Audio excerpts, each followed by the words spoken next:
Okay, so in this video, we're going to be taking a look at the difference of two squares. Okay, the difference of two squares. Okay, so before we start, we actually need to identify the formula or the form of a difference of two squares. So when we have a difference of two squares, it will always be in the form of a squared minus b squared. So this can be anything squared. Doesn't have to be one term, it can be multiple terms. Minus something else squared. So again, it can be multiple terms. Now the key here is to have a difference. A lot of the time students get confused and they try to apply the difference of two squares formula when there's a plus here. So this only works when you have something squared minus something else squared. So this will actually be equal to a plus b, a minus into a minus b. So a is just the square root version of a squared. So this will make a lot more sense through examples. So let's take a look at one example. I'll just scroll down slightly. Oh, I'll keep the formula in view. Okay, so let's have a go at our first example. Really easy example to start us off. So it's x squared minus 16. So what you need to do is you need to identify which terms are corresponds to the a squared and which term corresponds to the b squared. Let me try to pick out a different color here.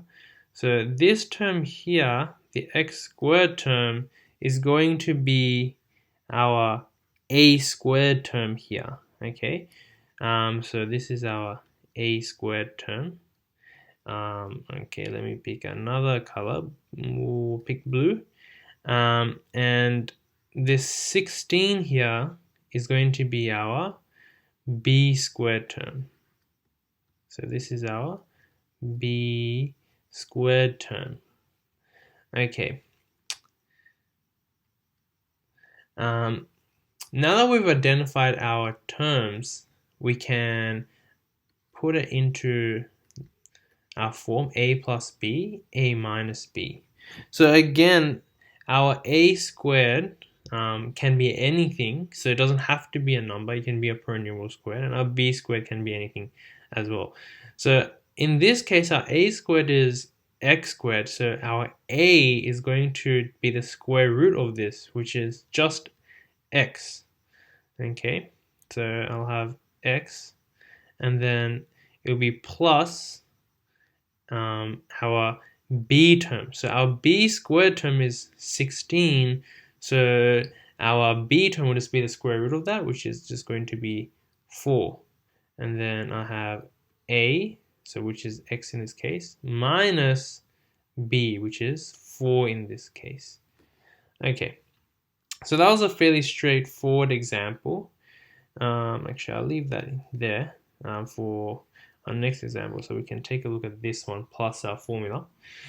So the next example we have is 9x squared minus 4y squared.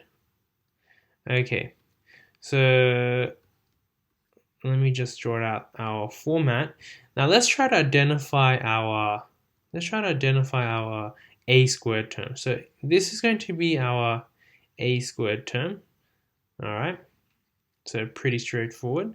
It's just the first term.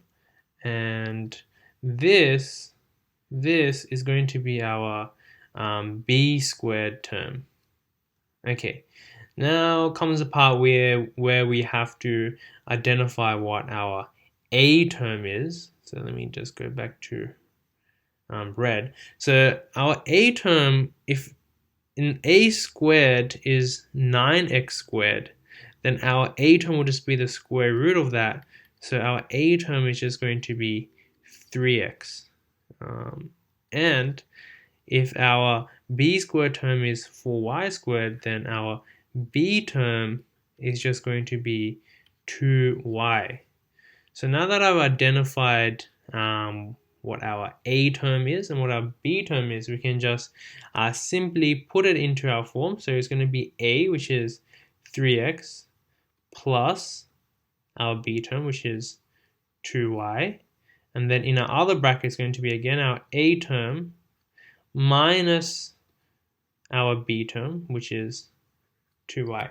Now, it doesn't matter which of these pairs you put first. You can put the plus pair first, or you can put the minus pair first.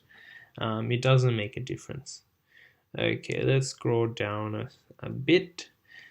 Okay, now let's have a go at example 3, which is a slightly harder example. It's p squared q minus p squared minus 16q plus 16. So if you've watched our previous video, you'll realize that this is actually going to be a factorization in pairs. So usually if you get a question like this in the exam, it will be something like fully factorize. Okay, but the starting point for this is going to be doing a factorization in pairs. The reason is because we've been given 4 terms instead of just 2, and since it's an even number of terms, we can use our factorization in pairs. So let's start off by looking at this pair and by looking at this pair here. Okay, so if we factorize this pair, we can take out p squared. So if we take out p squared, we'll be left with q minus 1. Okay, and in this pair, what we need to do is we need to actually take out negative 16. The reason is because we need to match it with this pair here. If I was to take out just 16, so if I took out just 16, let's see what we would get. We would get 16, well, we'll get positive 16, and then we'll have the rest of our factorized, rest of the terms there. We'd have minus 16 plus, sorry, we would have, not minus 16, we would have minus q plus 1, which isn't exactly the same as this, but if we take out minus 16, we will get actually q minus 1, which is exactly what we need. So I forgot to put my equals, so I'll have my minus 16 q minus 1. Let me just scroll down a bit here. Okay, and I can put this into my pairs, p squared minus 16. Okay, so if you watched our previous video on factorizing in pairs, you might think that that's all there is to do. But a question like this in the exam would be something like 2 to 3 marks. And if you just stopped here, you would get either 1 out of 2 or 2 out of 3, depending on how many marks it was. The reason is because this isn't fully factorized. If you take a look at the second pair here, you'll notice that this is actually a difference of 2 squares. So if I get out my red here, so you can see that this is actually our a squared term, and this here is actually our b squared term. So in fact, this pair, or this bracket here, contains actually a difference of 2 squares, and we can break that up further. We can break that up further by using our difference of 2 squares factorization. So this will give me p minus 4 or p plus 4. I can this time I'll decide to do the minus first, and then I'll have p plus 4 in the second bracket. So now we can check all the pairs, and we can see that we won't be able to factorize it any further. So then this is in fact now fully factorized.